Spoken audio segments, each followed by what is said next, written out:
Peace, family. Welcome to another Coffee with Key. Today, we want to get into a very powerful episode. And it deals with something that will change your life if you really understand this principle and you take it for what it's worth. Coffee with Keys is a series I do, excuse me, as we wake up, we live, and we get ready for a powerful day. But before that, we stimulate our mind with some powerful thoughts. We're living in a time, day, and age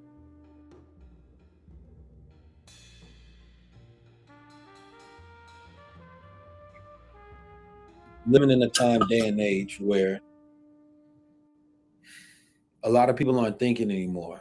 Short form content has really stolen the attention span. And even on YouTube, I can only really do 16 to 19 minutes in the morning before people are scrolling off because I've studied the analytics. Now, there's a very powerful question that I pose within this that you can pose that will change your life as well. As every single day, you're going to see news. This news is going to punish your brain. It's going to constantly utilize your own mind against you to run scenarios, simulations on what ifs. What if we go to war tomorrow?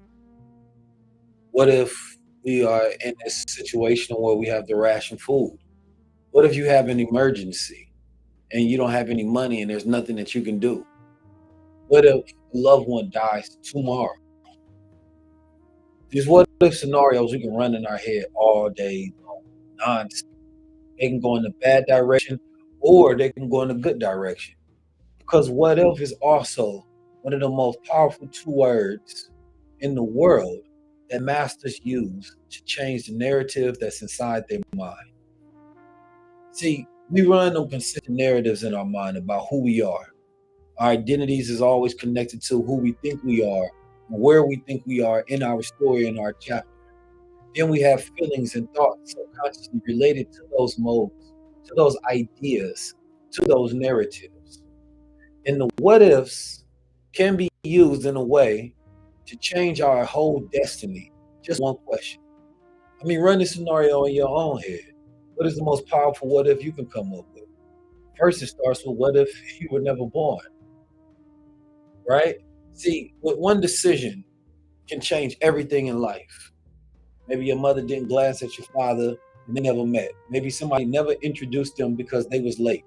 What if can go on, but every scenario of a what if splits into a whole new dimension. And then we get to ask ourselves, what if we stop worrying? What if we stop having doubts? What if we stop fearing? What if we just imagine a whole new reality, go into our strategic imagination, and make a different decision? See, the current world counts on society that does not have mental clarity, does not have good mental health, because those are the type of people that need to be consistently managed.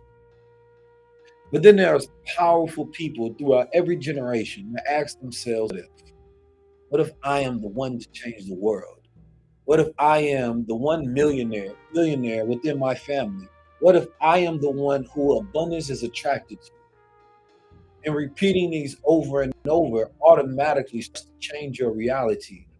But one must transfix this into the mind. But that what if doesn't just start off as a question, but you start answering it. You start simulating this inside your mind, inside your brain. And this is known to actually work because our brains do not know the difference between what we're simulating and running as an idea or a theory and what's actually real life. But then we have the other part of it, the what ifs. What if things don't go right? The most dangerous thing is to use the most powerful part of your mind to run scenarios in which you don't want to live, to constantly input negative things, and then you only get that negative output that then becomes your negative life. What if, in this moment right now, you decide to make a shift? That the trauma that you've been through is no longer your trauma. That the issues that we have is no longer your issue. That the story that even we have as a collective people is no longer the story that we operate off. So the feelings that's connected to that, that attaches to us, that attaches to our subconscious, that forces us to live a life that we don't even want to live. What if that slate has been wiped clean because you came across And now you've decided from this moment on that you're going to be who you want to be. Who do you want to be? What if you get to decide that? What if nothing is permanent? What if there's no actual future and it's all decided by every decision that you make right now? What if that deadline isn't real? That debt isn't real? Those bills aren't real? They're not in the sense that they don't exist. But what if they're not your worries? What if you figure it out? I know what you're thinking. This sounds good. This sounds like fairy tale.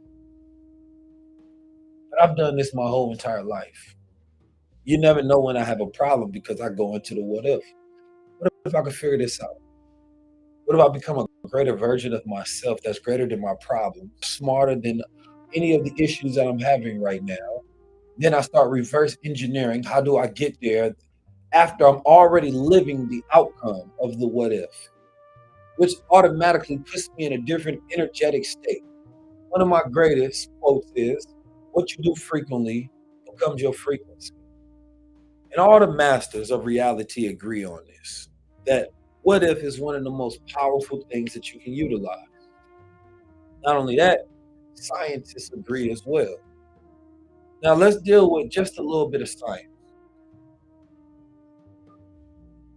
What if you asked for this Supermind coffee to asupermind.com? You know what I'm talking about?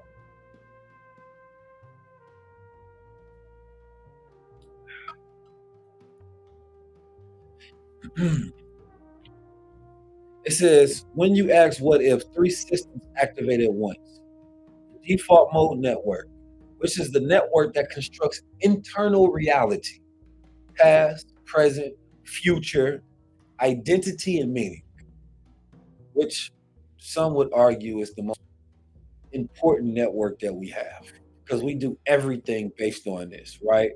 Our temporal understanding of past and future selves, our self image, which is what actually informs our story and who we are. Self image is so important. You can go to the gym and you can work out for a month, right? You got motivated, you put in the effort, you worked out, and you lost the weight.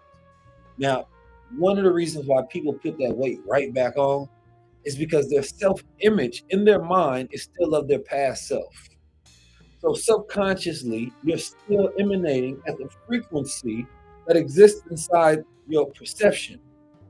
And until you can change the self image of who you are, you will always go back to the reality of the internal self. So the what if starts to change that, replace that. And when you can get that fixed in your mind, then that's when the frequency becomes fixed in reality. Your identity and your meaning. Meaning is what gives you motivation in the first place.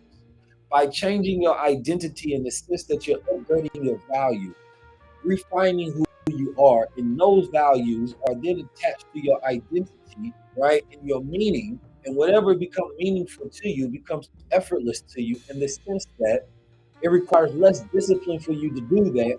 And the reason that a lot of people don't want to do things are why? Because when you think about discipline, you think about willfulness, you think about things being hard, extreme, exhausting, tiring. Therefore, you don't want to do it. But when they're meaningful, your brain says that, wait a minute, we can do this with little effort because we want to do this. Even if the task is hard, your brain wants to do it. So therefore, it automatically becomes easier to you, which means that you automatically become more successful in that area because you'll be putting in more effort and it will be more rewarding. Therefore, you get more joy out of life itself. There was MRI studies showing that this same network lights up when you remember the past, imagine the future, and think about who you are. What if forces the brain to simulate a future self as real? So your future self becomes real. That you start experiencing your cells, your body, your subconscious, your physiological, your mental, everything starts to align, which means that in thinking of the future self, you become that in the present on a cellular level. Then, do you stay there? Do you keep the what if going? Do you play the scenario out? Do you live it the way you talk, the way you walk, the way you think, the attitude that you have? Do you prove to yourself that you are that version of yourself you have in mind? And you close the gap because time is just an illusion. There's no time is not a distance. Yet when people think about the future, they often think about this distant future, 50 years, 100 years. Well, why is that distant? Time is not distance, but we think about it in that capacity. When you have time through imagination, because internally, in any imagination, it doesn't operate off the same rules that our current reality does. So therefore, the things that you think of are already here, which means that it's an instantaneous quantum jump into a whole new reality. I know that's a whole lot of words, but I'm holding it back to that because those who get it make the jump. Now, what holds people back is fears, trauma, negative associations with events. That's up to you to find that thing that doesn't allow you to make that switch. Because if you can find that thing for you, that fear that holds you back, and you can delete that, and you can replace that with a more positive, then that means that you can move forward. And that image that you have, this identity, this meaning, this future self that you've been able to jump into in that moment as you imagine it in your mind right now, it becomes fixed forever. Doesn't mean you won't have to do work, but when you think about work, what way do you think about it? Do you think about working in terms of all the rewards associated, or do you think about working in terms of all the negatives? Because if it's all the negatives, then why would you want to go in that direction? And if you're connecting that even on the subconscious level, especially actually on the subconscious level, then the words that I'm saying will never stay. And this is why manifestation don't work for people is because they're using it in a two-way. Using it to create the negative and the positive, and it's collapsing everything. What if something you stay aware of, but you relax in, and you live in the state in which you want to, then you change your environment so that your environment is also validating who you think you are. See, sometimes we're around people that's constantly trying to remind us of our old self. And it damn near makes it impossible to be our new self because they're constantly pushing us back to our old identity, connecting us to old trauma, old memories. So staying around in your old neighborhoods and things of that nature, that can be a positive, but not when it's currently taking the version of yourself that you're trying to fix and you're trying to take to a new level, to reach into a higher God self. And every time you go into that reality and that environment, it's poisoning you, making it harder for you to stay who you need to be for yourself. Now, third, actually, let's finish. The hippocampus. The hippocampus is not only for memory, it is for scene construction. The brain does not know the difference between a vividly imagined scenario and a remembered one at a neural level. Now, the brain, and they did came out with some new science that showed that the brain is always trying to figure out what is imagined, what is real. So, but when we're talking about detail, vividly imagined over and over and over and over, you're literally making a shift in who you are. And the goal is can you stay at that top floor frequency, that higher frequency? The brain does not know the difference. So that means that what if simulations get stored as experienced possibilities? Experienced possibilities. So that means that you can experience possibilities over and over in your mind that are positive, or you can experience possibilities that are negative. Just about what if is very powerful and should not be used by them. When we overthink things that don't need to, instead of take action, and this year will reward action. It will reward those who go, who are sure, who know, who just figure it out and who just do it, who take action, who take the first step, who take the first leap and get going. This is a year of motion. And you order that motion to a higher order. And that's when you start winning above others. Being a 1% this year. Three, Prefrontal cortex is the decision maker. When a scenario is rehearsed enough, the prefrontal cortex begins treating it as a viable action path.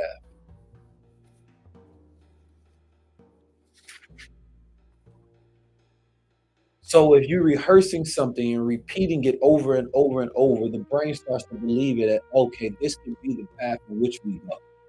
So we're now talking just on physical level. We're talking about the brain on a neural level, on a metaphysical level, beyond physical. Your universe starts to align to the frequency in which you say you are. People start to deal with you based on who you think you are. But you have to fix it in your mind. The problem is allowing other people's thoughts to matter when they don't matter at all. Most of the problems that we have in life is that we care about what other people think. You know what I mean?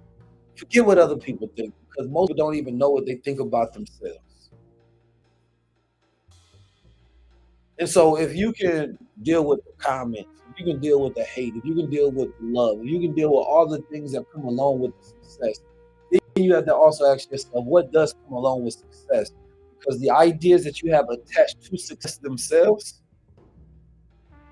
can be the reason why you don't have it. Because if you have negative associations to anything, then why would you want it? Therefore, on a metaphysical level, you're repulsing it instead of attracting it because you don't want the things attached to it. You might get close to it, but to somebody that you might like that you think is beautiful. There's a lot of guys out here nowadays, man. They want a beautiful woman, but all they do is talk ish about beautiful women. Oh, they gold diggers. Oh, they no good. Oh, they don't want a man. Well, if you think that those things are true, even if a woman did find you attractive, right? You're going to do something to reverse that situation because you have all of these negative attachments to the idea of women. You have negative attachments to the idea of success and wealth and power and respect, right? And all the things that should come along with the life that you want to. But until you can get rid of those subconscious things that exist in a mind, your what ifs will never become reality. Your what ifs will never become what's real. And so instead, they will stay what ifs and they will stay in your mind forever. Today, I want you to connect. I want you to relax and take a deep breath.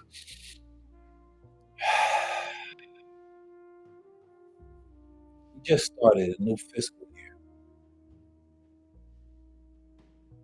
Even though that I don't look at this as a complete new year because I do operate based on the calendars and I don't look at time in a way that most people imagine. But I think it's an important step to imagine this idea that it gives people a starting point in their mind that they can refresh, that they can rebirth, that they can have their own personal renaissance in their life. And as somebody who's radical in this thought process that believes that people have lost their values, they've lost their morals, they become subverted, they lost their attention span, what if we can get it all back? At least not everybody, but the ones that really need it, the gifted ones, the most powerful ones, the chosen ones. What if you're giving away your life? Because you're giving away your attention, and your attention is the only place in which you can create your future possibilities to where these scenarios can be imagined. Where you can relax yourself and you can even daydream. And that daydreaming is something that I've been doing my whole life because that is the place where I create my life. It's not in the hard work. It's not in the sleepless nights. It's in all my what ifs. Because that's where I imagine the person that I am. And then once I imagined that person and it became so real, I started to use that identity that I assumed because I jumped into a higher version of myself. And in environments where we're stressed out and we have so much anxiety, we don't really get to what if. We don't get to dream anymore because AI is showing us everything. So what's in the imagination anymore? It's the most powerful place in the world. The imagination is the most powerful nation in the world, yet it's been hijacked. So that's your coffee, please. I don't want to take no more of your time, but I do want you to ask yourself, and I want you to put a comment down below. Tell me something positive. A what if about the world that if it came true, will make you happy, make you joyful, make you feel like it's the greatest thing that ever happened. What is your what? Peace to the family, peace to the guys. I see them all.